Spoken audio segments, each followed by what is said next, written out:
Ladies and gentlemen, Mr. Prorector, Miss Professor, my predecessor, I would like to thank you for invitation to this event. It is my great honor to take auspices under such symbolic day, such symbolic meeting. In my work, I preserve the values of democracy. As a student, I perceived the private sector as a substitute for the state. I operated in institutions that is currently led by Ms. Farkašová. It's called Alliance of Slovakia. It was in the beginning of the millennium. I was part of this organization, and it was an organization for the survivors of violence, home violence. And after one specific event, there was a Tušice tragedy. It was an event that occurred on New Year's Eve when a policeman shot their children, and Miss Kontrova, the widow, she actually went to court, and Slovakia was for the first time prosecuted because police did not listen to her calls for help. Slovak Republic didn't create a sufficient network for victims of violence. And it was the very first moment in which the Slovak Republic started to delegate certain activities to private sector. We started collaborating and created centers, and as a student I didn't have many opportunities to travel, but I did have a chance to go to Austria, where things worked more effectively, and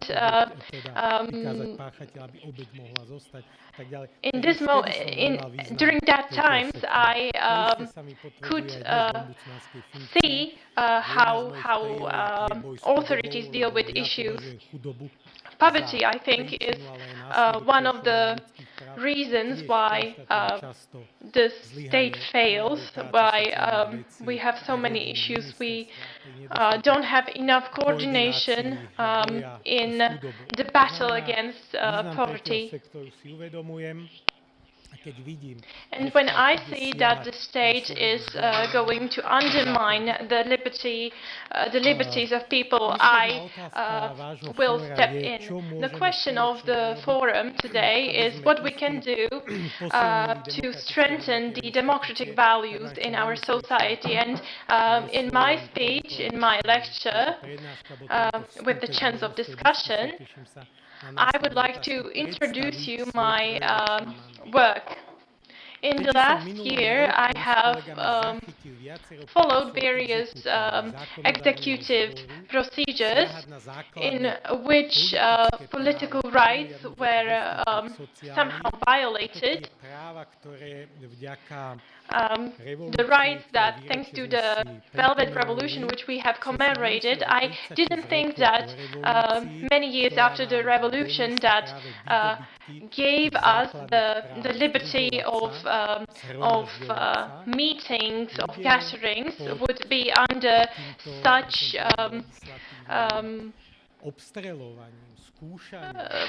such criticism. And in this way, I can see that the Institute for the Public Defense of Human Rights was very much necessary. When I meet my colleagues in Brussels at the Ombudsman meetings, my colleagues they are kind of envious of me because I can issue some papers to the offices. I had a Serbian colleague I have also colleagues from the Balkan countries that don't have such rights. They don't have such complex system. And now I can see that in terms of the political rights that we have gained because of the revolution, we have obtained huge privileges. And I am very grateful that I can use my competencies. I can turn to the courts. And I think we have received such precious gifts because the High Court, have accepted my appeal. And I don't need to mention that the right to the information is vital, is absolutely vital. We are voting every 4 years. And, you know, every country wants to live in peace for those 4 years, but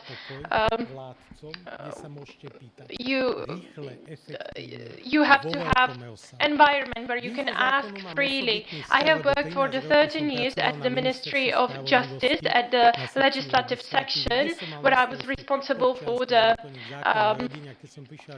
family law, and I was a kind of a beginner, and nobody really wanted to deal with these issues. Many things were abstract. You had to craft many things, and I was actually responsible for it. In 2010, the law that we have accepted, it was accepted by Ms. Žitňanská. It was very effective and it was known worldwide. I was responsible for it. I didn't have much time, and in 3 years, in 3 months, I was very effective in my work. And Miss Associate Professor Žitňanská told me, you have to finish this law by the first 4 months. So I was really trying to find ways how to connect info law with the legislative. We had to persecute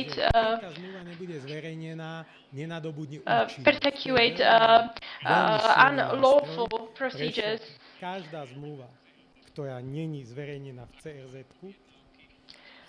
And if the contract is not followed, if the conditions of the contract are not followed, you have to persecute the state. Slovakia became the preeminent in this law. There were people coming from the Princeton University. There was one researcher coming to my office for a consultation, and the info law that we have issued was so successful that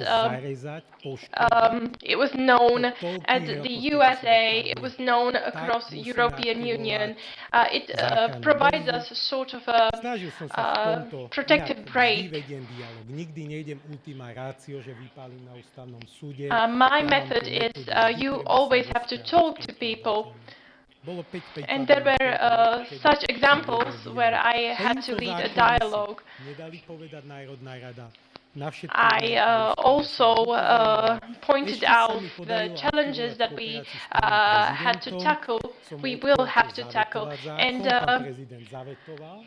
I also showed the law to the President of the Slovak Republic, and it was vetoed, but eventually we took it to the court, and the Constitution Court did something unexpected. It's not very common for the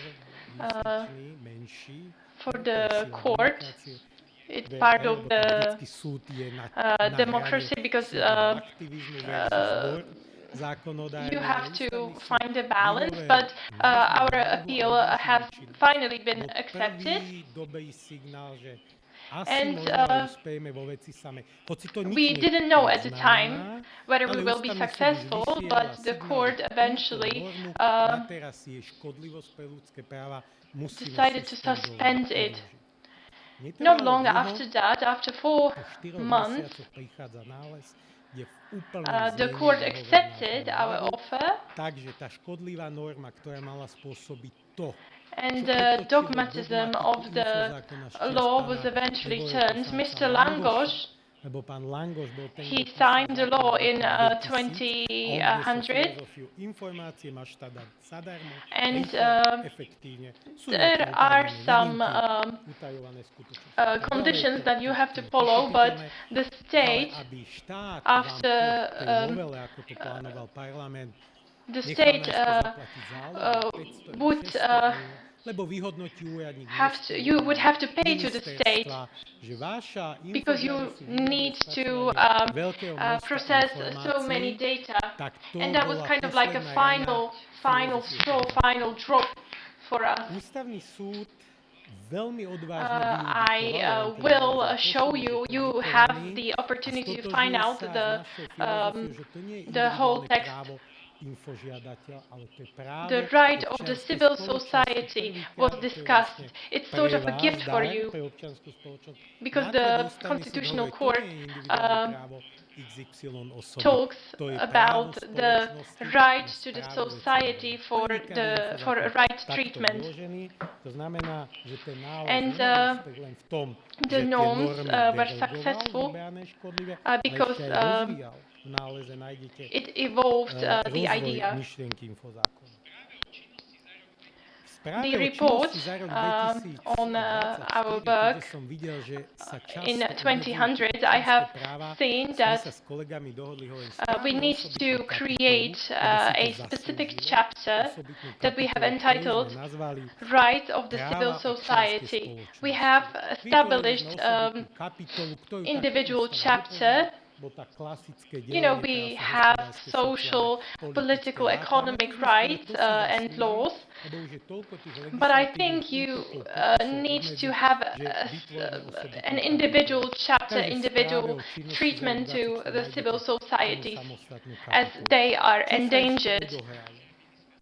The Ministry of Interior was trying to eliminate the right to information through cyber attacks, and the ministry was actually and surprisingly accepting, and they were listening to us. So I don't want to talk about how anything can be done with it. You have to be political, not ideological in this way, and that's why we are trying to get rid of the political layer. We need to act as the Office of Ombudsman has to act for the people, not as a political body. And that's why the law on cyber security was so successful. It is the first law that the first law from the 100 talks about how people are free to gather. 2 years ago, when there was an assassination attempt,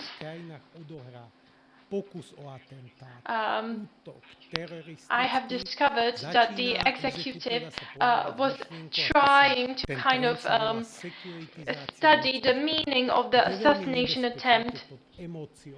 And it also kind of talks about the attempts on the revolution.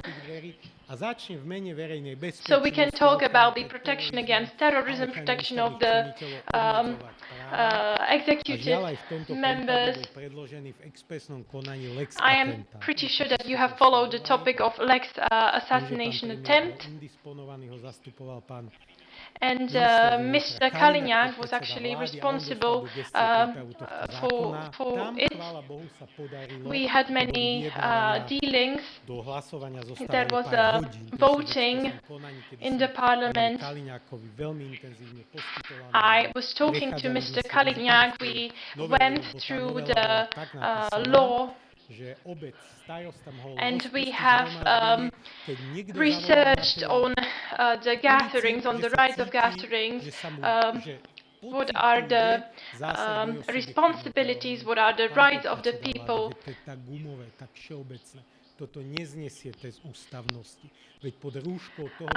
So it was a rather difficult topic to deal with because anybody could feel subjectively limited in their rights. And I told to Mr. Kaliňák, you should think of the future, whether the new government would not push you out of the borders when there will be some gathering in the future. You will find yourself in the extra villain of the town. So is that what you want? Mr. Gaspar crafted a new prospect. So there should be some dialogue. Montesquieu once said there should be some delegation of the power, and you should kind of talk with one another. You should kind of limit yourself, but in an effective way.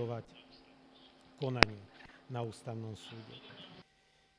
Na stole má ústavný súd veľké podanie.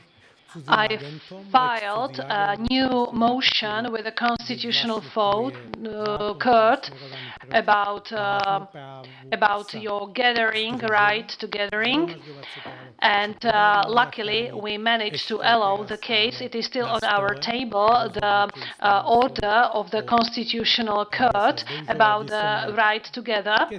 When we summarize the act, it is a kind of a spying act. At the beginning, the act was supposed to look a bit different. I had a meeting with Mr. Lučanský, the parliament deputy. The act was just somewhere in the drawer for over a year, and there were a lot of critical points about, for example, denominating a foreign agent or a spying agent. So, of course, luckily, the act was partially modified. But it was a lobbyistic act which was mainly aimed against you, not against economic sector who is lobbying, because economic sector is lobbying 90% of the industry. They are interested in deregulating the market, so they strike out the part of this act. My idea was to regulate directly. For example, I was kind of surprised about the definition, about the vague definition of lobbyistic idea. So this is currently open. It has been filed with the Constitutional Court since the beginning of August. I hope that they will be as fast as in the previous cases. Another filing I am getting ready for, and it's already proposed to the Parliament, is the act about the freedom of religion and faith, the freedom of thinking.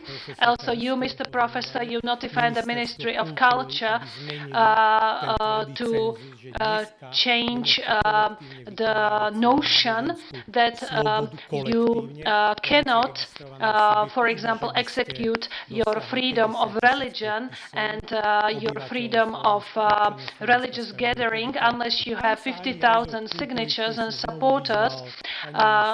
So we notified the Minister of Culture to do something with it, but they absolutely ignored us, so they neglected our steps. They just barely told us to file it with the Constitutional Court because they consider the 50,000 threshold to be okay and not to be absolutely discriminatory.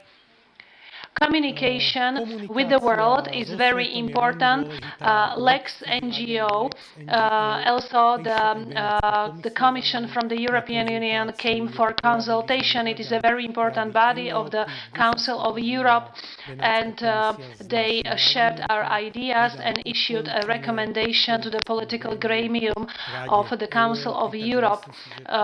So I hope that in a few weeks' time they'll have the filing officially served, and the Commission recommends to withdraw the law.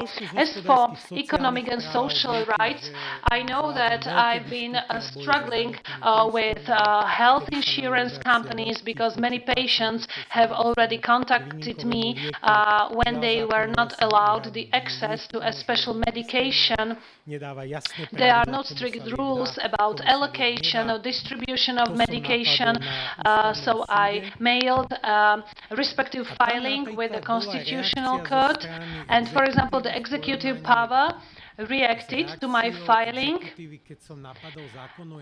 and from the government office the reaction was very strong that my position of ombudsman is a political one, that I am standing on the side of the opposition, but in the case of medication the government was very cooperative. They did not criticize me, and on the fourth day Mr. Prime Minister called me for the consultation, and he really complimented me about where I found the vulnerable areas of the healthcare in Slovakia. So the Prime Minister asked me what to do. I said, you have to serve the citizens, you have to change the law. So what can we do to satisfy you? You have the legislative department, you have the strongest club in the parliament. It's important to rectify the act. And if you see that all rights are guaranteed, I can withdraw my amendment and my criticism. Because, of course, when the Constitutional Court allows my amendment or my criticism, it can charge or it can really burden the state budget. So I can see here a representative from the Switzerland. So we can get some inspiration how those systems work abroad. These exceptional medication are prioritized, and so I really do believe that our Constitutional Court will decide accordingly, because they use comparative methods and they use the case laws from other Western European countries. In the second reading, the group of deputies and the Smer political party submitted the deputies' amendment to the law, so we are going a good way. So I just gave you a few examples from the practice and the reactions. I don't want to say that the executive power of our government is not working. I told you all the details to be fully objective and to be unbiased. It is very important to highlight one thing, that it's important to discuss, to lead a dialogue, because there are many diplomats among us today here. So it's not important to be in our vacuum and not to cooperate with executive and legislative bodies. If we fail to communicate, our human rights will not serve the civic society as such. This is all from my side. Thank you very much for your attention.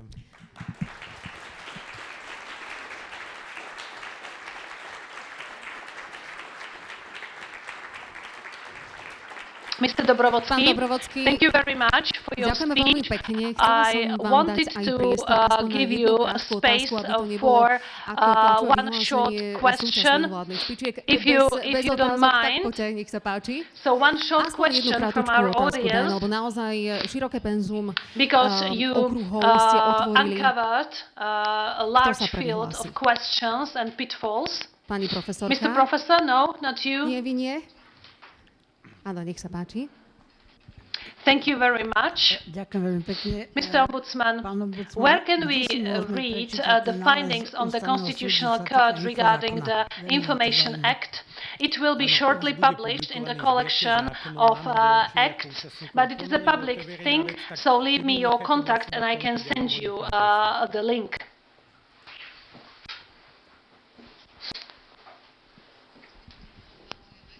My tu s tým mikrofónom tancujeme. Sekundu. Ja už budem asi aj zadýchaná pred obedovou prestávkou. Páči sa. To my robíme pre tvoje zdravie. My musíme hovoriť do mikrofónu kvôli aj tomu, že sa to streamuje. Next question. I would like to ask the new chapter, which is part of your competencies. What is the official reaction, or what was the reaction of deputies if they notified it? I remember sometime when they don't even acknowledge your report, so they absolutely ignored it. So it happened many times they ignored the report by the Ombudsman in the past. So I would be very interested in knowing what has changed. The report for 2024 was adopted by 141 voices. It was acknowledged by the Parliament, which is a good sign that the deputies are really interested in rectifying what was done, or the damage that was done. They voted for the report, so I really believe they support my actions. So far, all my reports have been acknowledged and adopted by the Parliament. Of course, next year can be different, but the three of my reports for 2022, 23 and 24 were adopted, and what I am really happy about is that they are willing to implement my actions. I am a parliamentary ombudsman. I am the claimant or the petitioner for the execution, so I am trying to oversee and I am trying to supervise the actions of legislative and executive bodies. Me and my colleagues, we walk the street, so we really see from the practice how human rights are respected or not respected in real life situations. Pavel Demeš is my name. One emotional idea at the beginning. I think that Slovakia is a lucky country to have you. Thank you very much for your contributions. We really appreciate your role. Yesterday, we commemorated the Day for Fight for Human Rights and Freedom, the Velvet Revolution. Human rights is one of your main job titles. Across the whole country, we organized many events. Despite the fact that the Slovak government absolutely ignored or neglected the commemoration of this holiday, of this event, how did you perceive the commemoration of this important day? How do you perceive it? What does it say about the state of democracy in Slovakia in 2025, in your opinion? Prepáč, Pavel, si týkame, nebudem to skrývať. I will answer your question, but I would like to keep the level of neutrality. So, of course, I allow myself not to answer the second part of your question. I'm really sorry about that, but I can't do it because I have to be unbiased, because I have to have a neutral position towards all parties. As for me, it was a very fruitful day yesterday. In the morning, I had a debate at high school of Juraj Hronec. The debate was very enriching. The students were very active. They were actively engaged in debate. They were especially interested in my declaration about the right to gather, especially the situation when the students arrested the students during the educational process at high school in Poprad. So I said that we need to understand the limitations on the borders between the right to gather and the right of speech and freedom of speech, that it's very important to understand the case law from the UK or from other Western countries. Even the vulgar or expressive types of speech are still protected by the constitutional freedom of speech. But of course, in those cases, you can bear legal consequences. I just highlighted that the executive powers, which has executive power, which was also mentioned by Juvenalus 50 years ago, he asked who will be supervising the executive power, not to abuse of the power. So that's why in my 3-year function I'm very careful about armed forces. Every week there are some special affairs or some special things where we need to supervise or overlook the armed forces who bear guns or who carry guns, because they can use it duly and they have to have a fiduciary duty when carrying the guns. So I also notified the armed forces that all the criminal action have to be done duly and properly, and to arrest and accompany the freedom from public places with respect. So we have to really understand that we live in democracy. Let's have a look. A few years ago, it was quite standard that the state security services abducted or arrested somebody in the public place. So I don't want to comment to anyone. I just need to supervise and overlook the function of the executive powers. So it's important to respect the rule of law, not to get into the rule of ideology, ethics, religion. So we don't want to get back to those times. So the students interpellated me, and they were very interesting debates and intense debates. They asked me what can happen to that if they can be punished for some chalk inscription or signs on the sidewalks. Of course, these are not the pillars of democracy our republic is built on. So I said that there are many various possibilities how the armed forces could have acted. They could summon and called the person, the entity, to the municipal office, not to demonstrate, just get into the school and take the students, like we experienced it in the past. Thank you very much. Unfortunately, we need to cut the debate, and the following questions just during the lunch break. Now, let's have a look at the seminar by Ther from the Office of Democratic Institutions and Human Rights of OSCE. Due to her busyness, Ms. Jaliashvili was not able to attend the Human Forum conference. She's going to look at European and international context, so I would like to play you the video record. Your Excellencies, dear colleagues, it is a great pleasure to address today's Human Forum, which is such an important annual platform for dialogue on democracy and human rights. I regret that I cannot be with you in person in Banská Bystrica, but I'm honored to share a few reflections on safeguarding Europe's future, civil society and the OSCE ODIHR mission for human rights and democracy. The OSCE was founded on the understanding that the protecting and promoting human rights are essential to security. This principle was central to the Helsinki Final Act, whose 50th anniversary we celebrate this year, and the principle remains just as vital today. Human rights violations, discrimination, and exclusion run counter to genuine security. They fuel grievances, instability, and conflict, and they erode trust between people and the state. Without trust, there can be no effective cooperation, and cooperation is indispensable if we are to meet the global challenges facing us today. Political polarization, rising intolerance, anti-Roma rhetoric, shrinking civic space, democratic and gender backsliding. In too many places, civil society organizations are silenced through restrictive laws or bureaucratic barriers.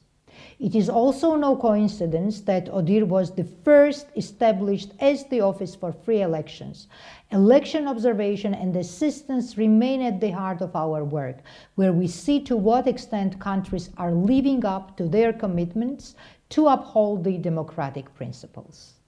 In this way, elections demonstrate that human rights and democratic resilience are directly tied to peace and stability. To counter the many challenges our societies are facing, ODIHR works to strengthen democratic resilience through its comprehensive mandate, from institution building and the rule of law to the protection of human rights, inclusion and equality.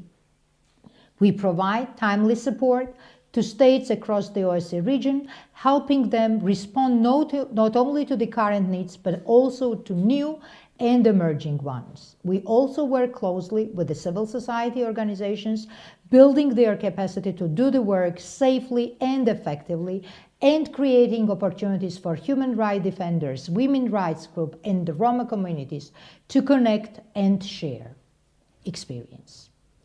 50 years after signing of the Helsinki Final Act, its message remains clear. Human rights are indispensable from security. Through strategic engagement with public institutions and key partners, we, ODIHR, continues to support states in addressing today's challenges, effectively, collaboratively, and with a lasting impact. In closing, let me wish you a successful event. I look forward to continuing our joint efforts to safeguard democracy and human rights across the OSCE region. Thank you very much, dear colleagues, Your Excellencies. Thank you very much to Ther Jaliashvili for giving us this short speech. Now let's get to our third speaker, Mr. Philipp Ther, who is a professor at the University of Vienna in Austria. He will give us his analytical view on the topic of neoliberalism to anti-liberalism, the great transformation after the 1989. Thank you for having me, and for Sandra also for getting me to the... It was the first time yesterday evening that I could celebrate November 17 in Slovakia and not in the Czech Republic, and I really enjoyed it a lot. I thought it was reinforcing and in my case even rejuvenating, you know, for me as a former 89er. Well, I'm afraid that I'm taking you away from you know, matters which are urgently interesting for you, which you heard in the last talk by Mr. Dobrovodský. And so this is more global, what I will tell you, or, well, more regional also pertaining to the Visegrad countries. But I was assigned half an hour, and so I'm afraid I will eat into your lunch break. I hope that, is it okay? Well, everybody will be hungry and they may be angry. Well, what am I doing today? I'm basically trying to historicize the period which all you have lived through, of course, the period after 1989. Now, the problem for a historian, I'm a historian, a social historian, is that the period is not far distant. So our interpretation may change. But nevertheless, I think it is very important to understand the key features of our contemporary history, to understand some of the social problems, but also the political mess we are confronted with. Now, historians always deal with periodization. When did this start? What I call the Great Transformation. I will have to skip, by the way, all insights into this historical economist and sociologist Karl Polanyi. He wrote the Great Transformation because there's a lack of time. But anyway, when did it start? A little earlier than 89, in the core of the liberal West with Reaganomics and Thatcherism. Of course, here rather in 89, because then the breakdown of state socialism changed everything here, but it also changed a lot on the global level. And I would argue that it resulted in the global hegemony of neoliberalism. So that is kind of the starting point, the late 80s. And then periods always are ending as well. That is getting even closer. But anyway, I would say there's an ending of this period of neoliberal transformation in 3 steps. First one, the global financial crisis in 2008, 2009. Then the populist revolt and anti-liberal turn in 2015, 16. Poland, United States, Brexit. And then there's a third ending, more recent, connected to the COVID pandemic and the Russian war against Ukraine and the EU, or the West, as we should always add. After this brief periodization, an overview of the structure of my talk. First of all, I will deal with the beginning, which means the global hegemony of neoliberalism, which of course has affected Slovakia in such multiple ways that it is important to understand. Then I will talk a little bit about the social impact of this great post-89 transformation. And I will briefly, or in some detail, deal with one of the major problems, which of course all of you know as well in Slovakia, the rising regional inequality. And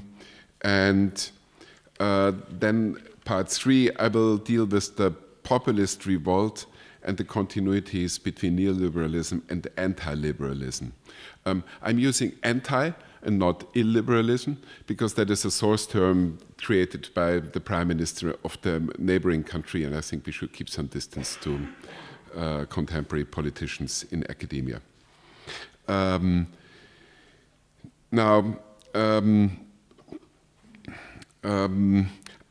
hope that this more or less global or also East Central European outlook will connect somehow with your personal experience, which is of course also always important, especially for a social historian. Let's now start with how it all began.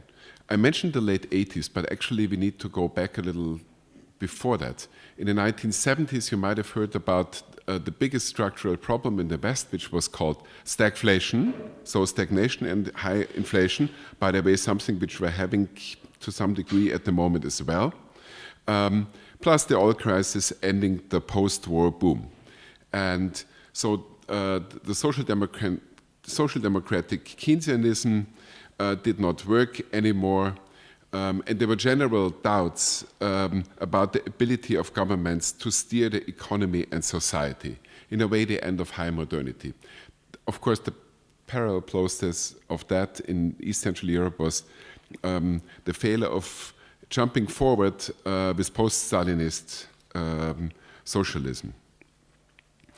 Now, I mentioned Keynesianism, so this was based on John Maynard Keynes, so far the most significant economist of the century, but then came Milton Friedman, and he was mentioned in the morning. And so I will just provide a short biographical sketch. Well, he was an exponent of neoliberalism, and he is also the proof that this is not a polemical term, because he himself used it in an affirmative way.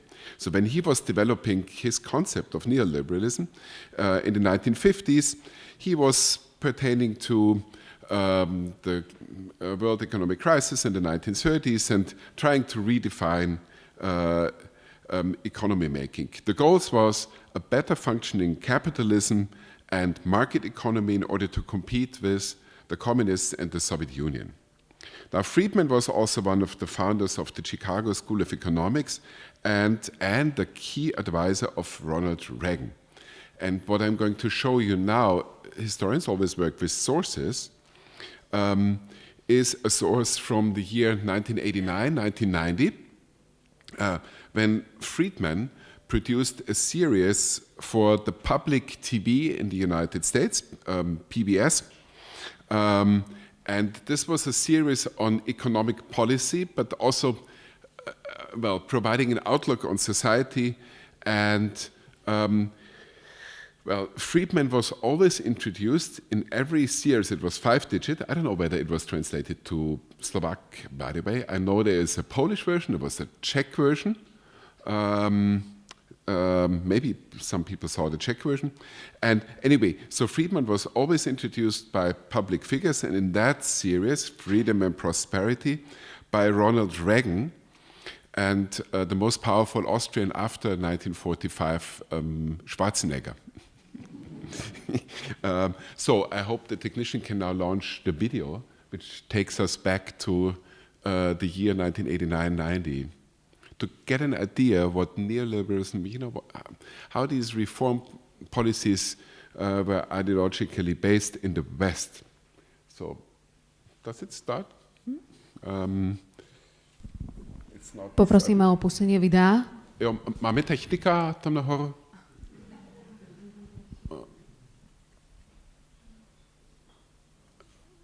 It was played on the... Well, I mean, if it doesn't work, then that's also not such a problem. Let's not waste time, because this is again the lunch problem. Last talk before the lunch break. Okay, I'll introduce the series before. Usually I let you watch it and then give the interpretation. I mean, why was Friedman so important? He was one of the key advisors of several East European governments, and there's a whole episode about him traveling to Prague, so still also the capital of your country. And he spoke there with Václav Klaus, and Václav Klaus was like almost bowing down and listening to everything what Friedman said. Friedman was the hero. And then Friedman had various ideas about what you can privatize and to create a nation of shareholders. So the whole Kupanova privatizace, it was inspired by Friedman. And what we also would have seen in the video, but let's skip it. Maybe we can show it afterwards, after the talk, and we will have fun with that. Well, what he was also showing was a strong anti-etatist rhetoric. So there's always the state is something bad. Now, that's of course very understandable if you have spent your life in a communist country, and you know the government, well, was not a pleasant thing, of course. But the interesting thing is that Friedman also uses that for the United States. It's always big bureaucracy, the government standing on your shoes. And so you have this libertarian twitch, okay, and anti-etatist.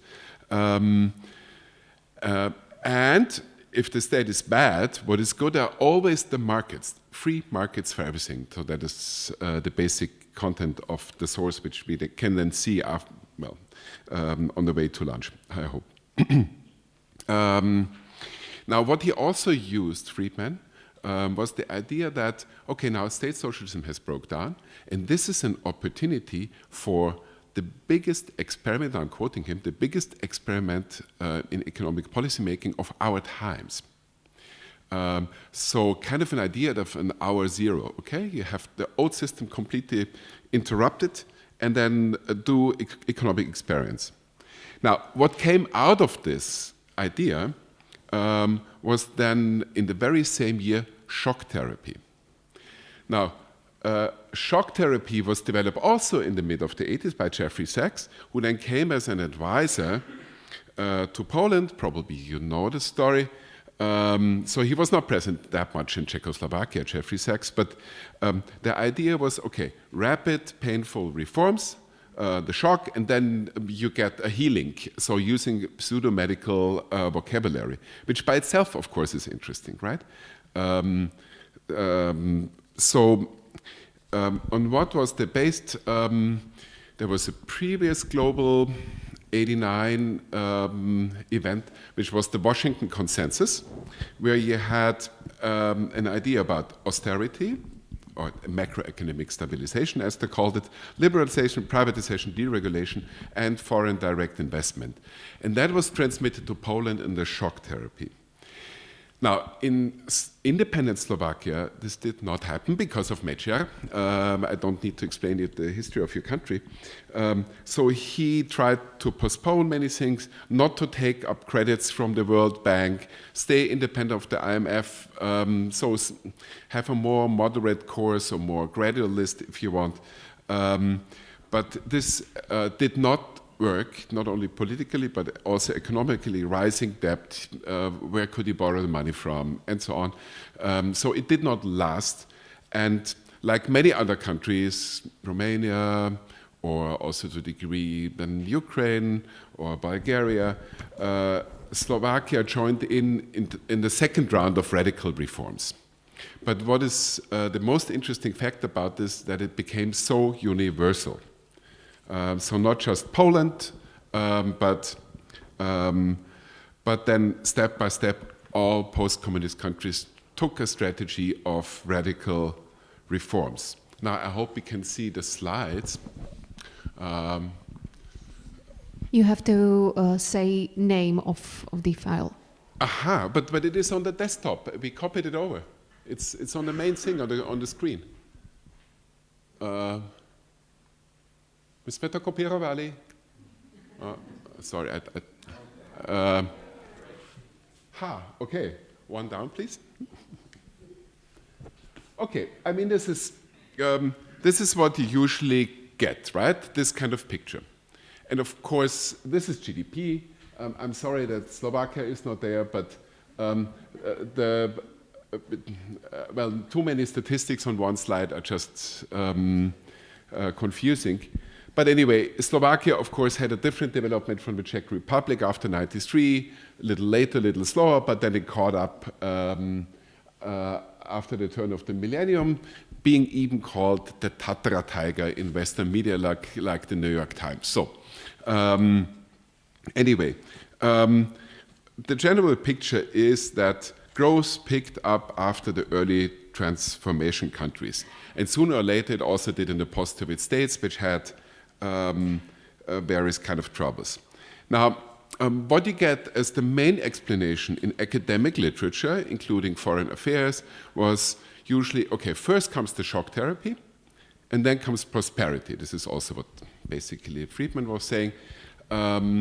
And I think this can be disputed because there were other factors than macroeconomic policy making, geographic location, the timing of the reforms. Poland was always rewarded for being the first, strategic importance. That's why Poland got the debt reduced. So geographic location, timing, which is then something beyond the impact of policies. And actually, the main factors beyond geography and timing was human capital, cheap labor, competing then with Western markets, especially Western Europe, in which then you have the transfer of production for re-exporting to the West. So these statistics, of course, look very impressive. You can also take FDI, or something much more complex, life expectancy. So I do not want to deny, the achievements. Actually, if you go by longer statistics and trans-regional comparisons, Angus Madison, post-war Western Europe, then the Visegrad countries are not that distant from the West European boom in the Trente Glorieuses, in the post-war period. But there are very different political results. And they are connected with the problems of what we are seeing here, which is uneven growth, depending very much on the region, and of course also a rising divide between rich and poor. And let's now see the next statistic. Okay, I have to leave that out. That would have been Polanyi out of time reasons.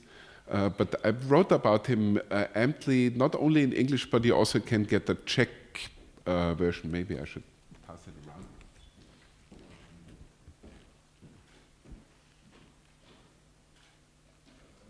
There's this book in Czech explaining Polanyi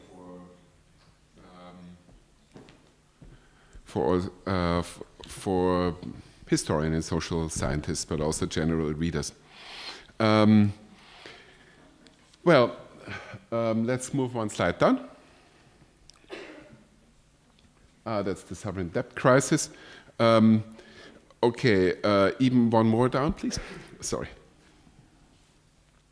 Okay, so here on this slide you can see the key problem of all this.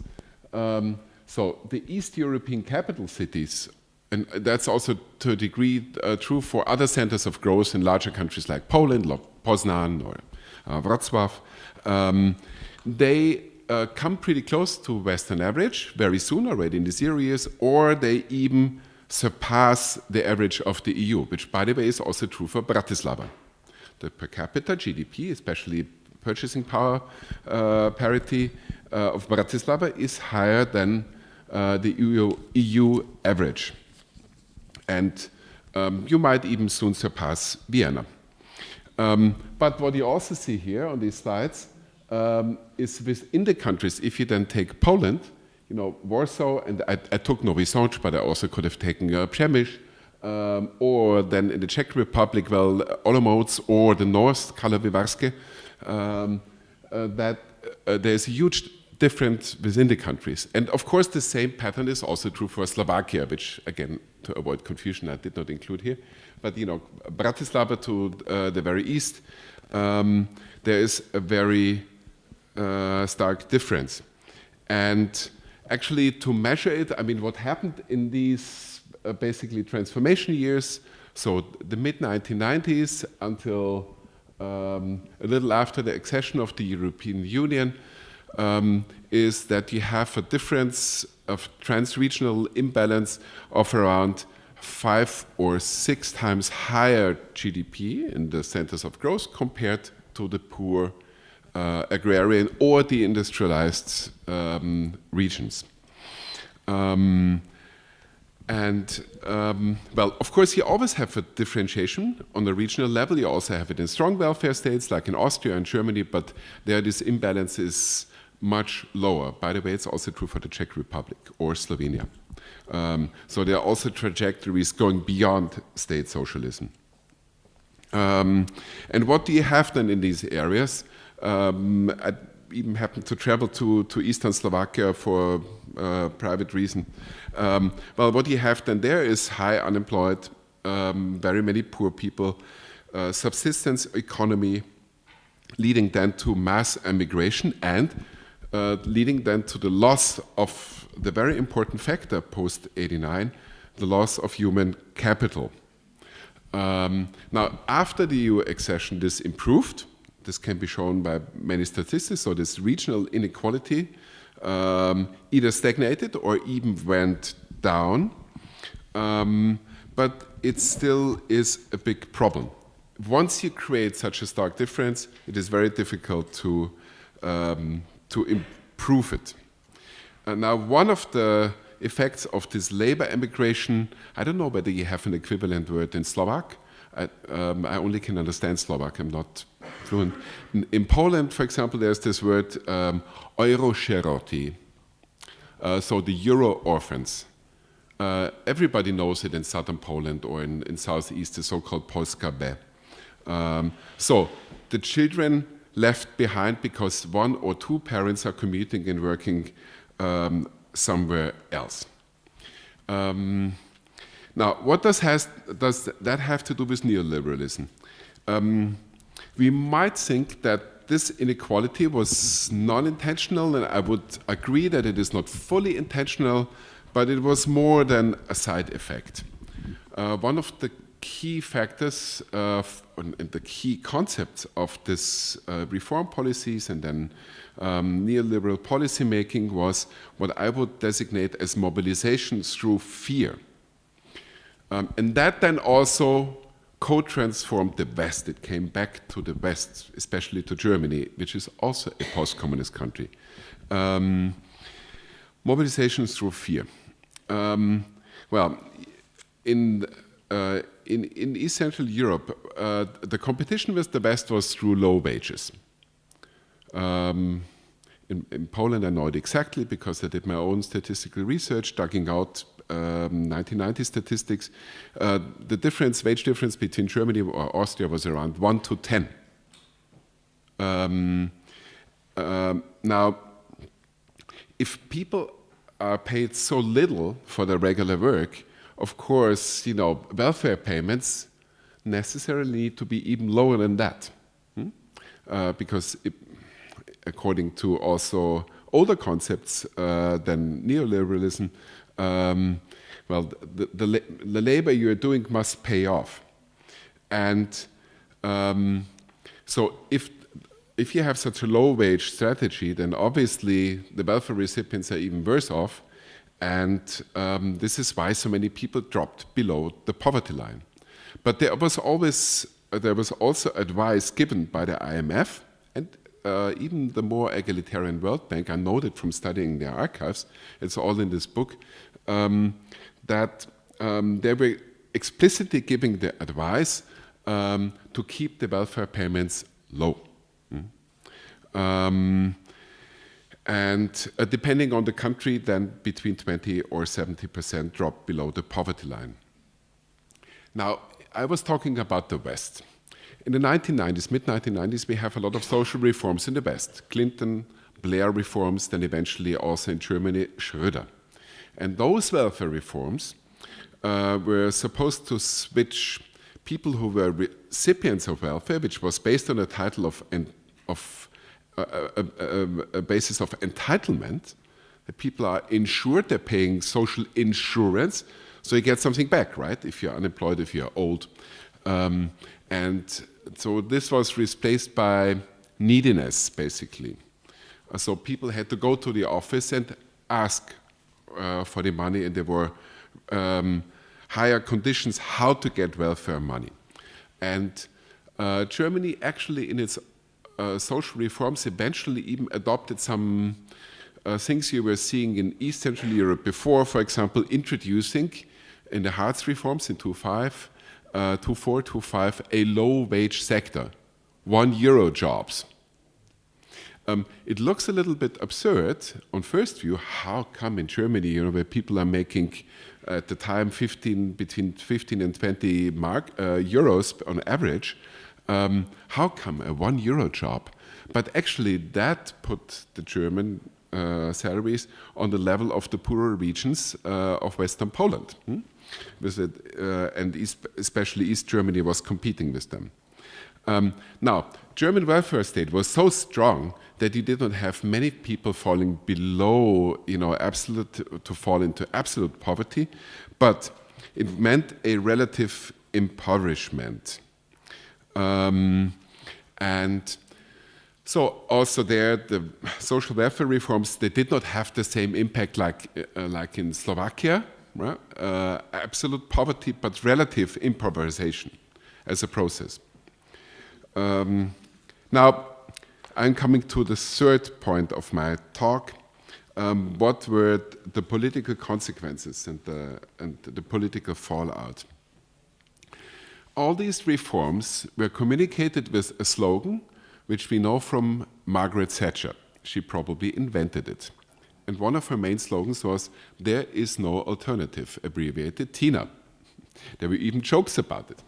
And then this was the main way of communicating it in the so-called reform countries. Also, even Schröder or Merkel, two German chancellors, kind of took it over, and we're always talking about basta, this is how it is being done, by order, or again, Merkel, alternativlos, without beste Alternative. So you see how this goes on. What does it mean if you argue for your policies in this way? You're taking it out of political dispute, so it becomes apolitical or even anti-political. And if nowadays, you see a party growing stronger and stronger in Germany, far-right party, Alternative für Deutschland, this is why they created the very name, to suggest that they can provide an alternative while everybody else is telling that this is without an alternative. So sometimes you can find it literally. But the immediate consequence of this kind of policy making, but especially the kind of argument in this neoliberal transformation, was a frustration with democracy. And this is something universal. You might think that Slovakia is special, or that Banská Bystrica got a fascist in 2014 because people did not go to vote. But it is something more universal. And for example, in Poland, in the course of the 1990s, voter participation rate dropped below 50%. I mean, if 50% do not go to vote, then obviously you have a crisis of democracy about which everybody was writing after this anti-liberal and populist revolt in 2016.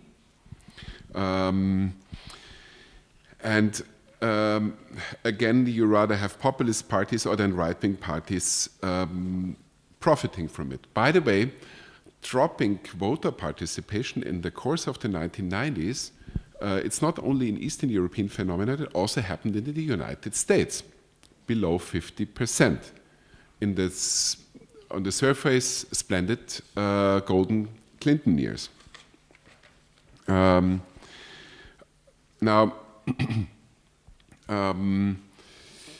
let's skip because we have only 5 minutes left. No, 7 minutes left. While it was declared that the shock therapy is without an alternative, this worked for a while, created this political backlash already then, I would say.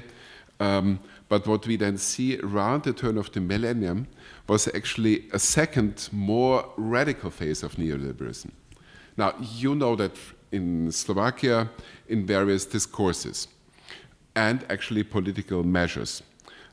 One is the privatization of key state competences. So it's not only that you sell former state-owned companies, the combines, but that you try to privatize education, pensions, which was once the very asset of a modern post-war welfare state. Another key feature of this more radical phase of neoliberalism was the unlimited global financial capitalism, so free capital flows, from which a country like Slovakia, by the way, profited. A lot of investment came in that phase under Dzurinda. And a third signifier of this period was flat tax schemes. So different ways of financing the state. Now, flat tax, doesn't it sound nice? Flat? And in Slovak it sounds even nicer. Rovná daň, right? This is like, it sounds even egalitarian, which is interesting. An interesting way to sell it. Now, this global financial capitalism created these rising FDI, and then we can move up 2 slides, and eventually resulting in the global financial crisis. One more, no, back, sorry.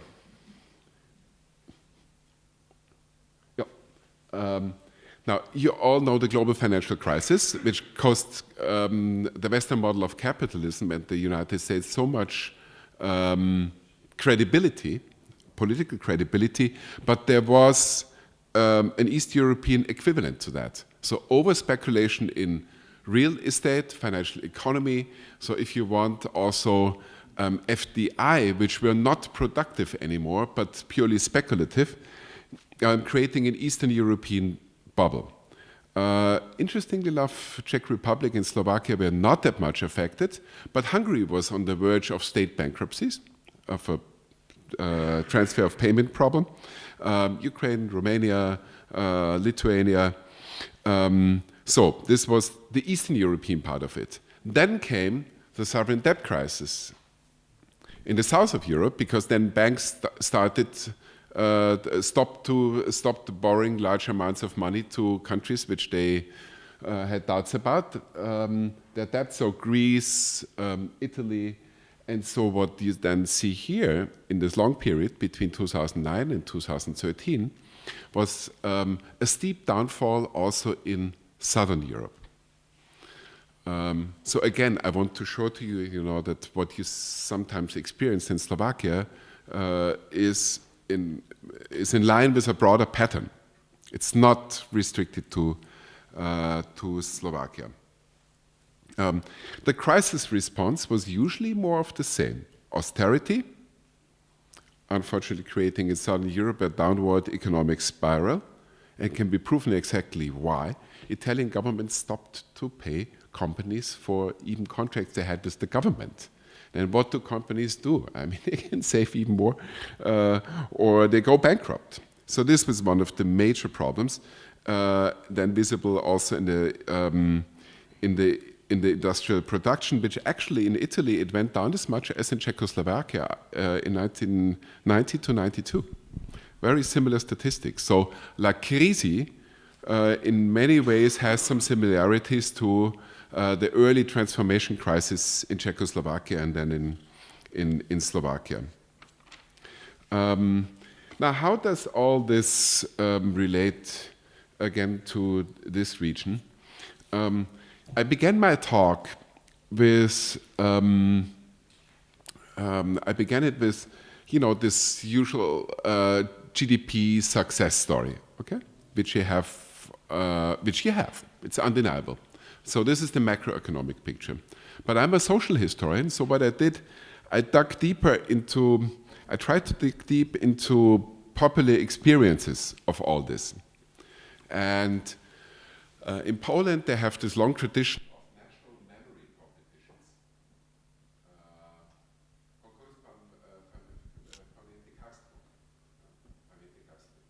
And so people write down the memories. It was established in the national movement. It went on in the socialist period, how great we lived in socialism. This was always the task to fulfill. And well, you can imagine what people wrote down. So it's very interesting sources. And then they also had a source competition which was called the year 1989 and turning.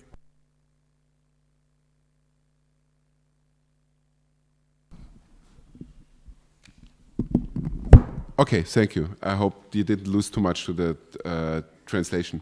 Well, anyway, in Polish this was called Rok 89, Koniec Przełom Początek. And it was done by Karta, a documentation center in Warsaw.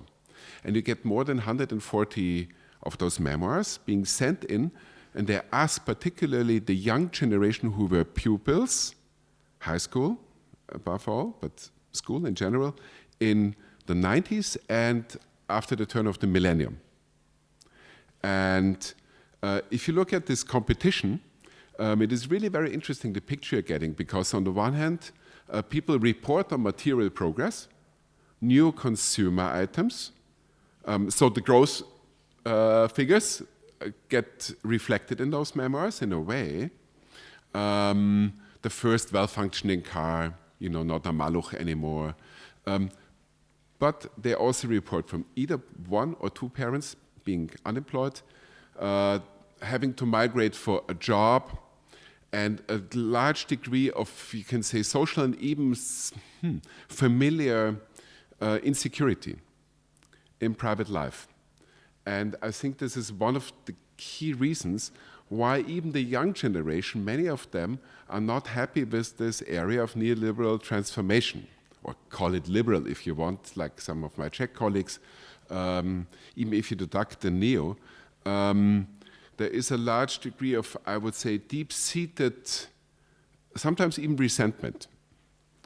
Now, I'm going to end. I have to end because time is up. The political counter-reactions, I think it's been, and I don't need to show you all the pictures which you have seen a glimpse before. Also, let's have them, the slides, if the technician is up to it. No, it doesn't matter. I think the political counter-reaction to all this is first protest voters, but then something more substantial, a reaction to these fears which neoliberalism brought to major parts of the population. So the fear to lose something, the fear to have to move. I think this, you can see it already at the turn of the millennium. You have first protest votes, and then a much broader pattern of voting for those kind of parties. And if you go on an electoral map, like the map I've shown you before, the poor regions, and you look at the votes for these kind of parties, populists, usually over time right-wing populists and nationalists, then there is a clear coincidence between poorer regions and richer regions. And the poor ones, they vote for parties like PiS or Smer, ANO in the Czech Republic, now AfD in East Germany. So there was this, I think, political fallout. Then what comes after is, of course, more complex, but you also have a comparable political fallout in the West, Mid and Northern England, voting for Brexit. Rust Belt voting, we converged by Trump. Again, East Germany or some pockets of West Germany where people are voting for that. And I think this is why this period of high growth did not result in a stabilization of democracy like in the long, long post-war years in Western Europe, and welfare states were beefed up and the states really strengthened in a productive way, education systems, all sorts of provisions. But why we rather are now in the political mess we are living in. Thank you for your attention. Sorry for going over time.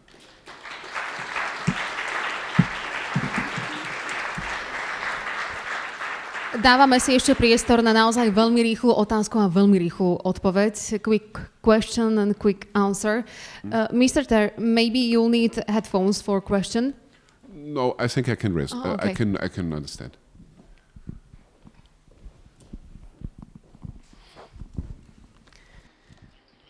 Thank you very much, Mr. Professor, for your lecture. You were talking that... Neviem, či dostáva preložené. Do you get translation, Mr. Professor? I can. Môžu vás rozumiť. Ja mluvím česky. Slovensky ne, ale... You said, or you mentioned comparing the region between the poor and the rich ones. Me as the ombudsman, I have seen lately, or I have got many complaints from Slovaks who used to work in Germany, in Austria 5-10 years, and the economic situation is deteriorating in Western countries because more and more people are coming back to Slovakia, and they contact the ombudsman from social insurance, and they are not entitled for social security allowances. For example, the Austrian insurance says no, go to Slovakia. So many people get really frustrated, and they asked me, how come, Mr. Ombudsman, because we should have been equal, we should have had equal treatment when entering into Europe. freedom of movement, freedom of movement of capital, services and personnel. So I really think that the European Union should start working on some social plan of responsibility or social security, because many people complain they are there, they pay taxes, they pay insurance, they pay levies, and those people desperately want allowances. The European Union, they say, completely liquidated our agriculture, our farming industry. If we want something from the Western standard or from Western style of life, it's not possible. So I'm really worried about a possible frustration of Eastern Europe, because when I have discussion with the Polish or Hungarian peers, I see that many post-communist countries face those challenges. Tell me, there is a trend or you see it? Děkuji vám za otázka. Já odpovídám anglicky, jestli můžu.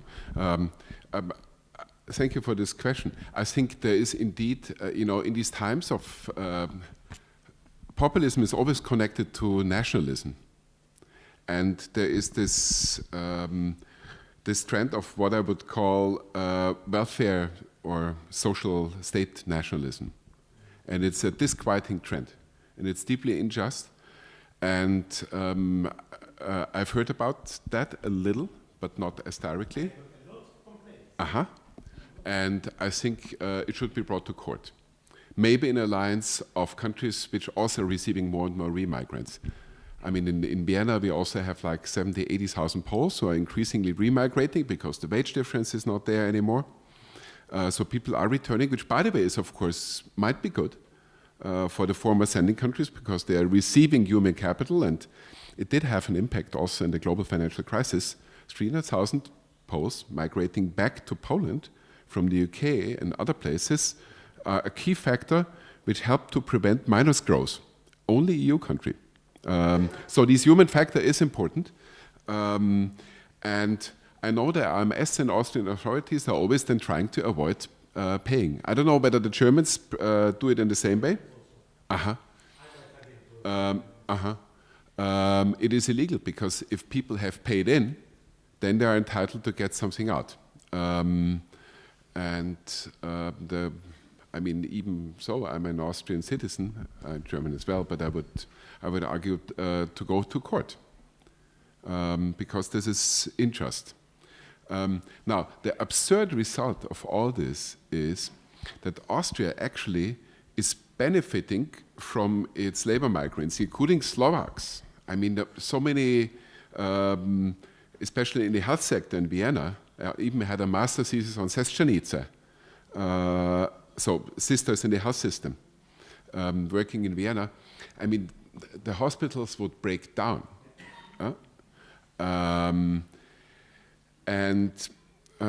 So that should not go on in this way. And I think pressure should be added and could be added on a legal level. Because, I mean, if they don't change the rules, then according to the old rules, the ones who have paid in should get something out. And what is also always forgotten is that actually, all in all labor migrants who have coming to Austria from EU countries, but also from non-EU countries, actually they are paying more in than they are taking out. So they are financing the Austrian welfare recipients. So I think you have pointed to a very viable problem which must be resolved on the European level. I must add, I was once affected by it as well. I'm a, so to say, European migrant. I moved from Germany to Italy, to ODIHR, and then to Austria. Then also certain things like child allowance, I was always sent around, and in the end I received nothing. I mean, my family. Pán profesor, ďakujem veľmi pekne. Vidíme, že pojmy ako rýchle otázky a rýchle odpovede sú naozaj veľmi relatívne. Ďakujem veľmi pekne. Máme obrovský časový skos. Do 14:00 máme obedovú prestávku. Ďakujeme.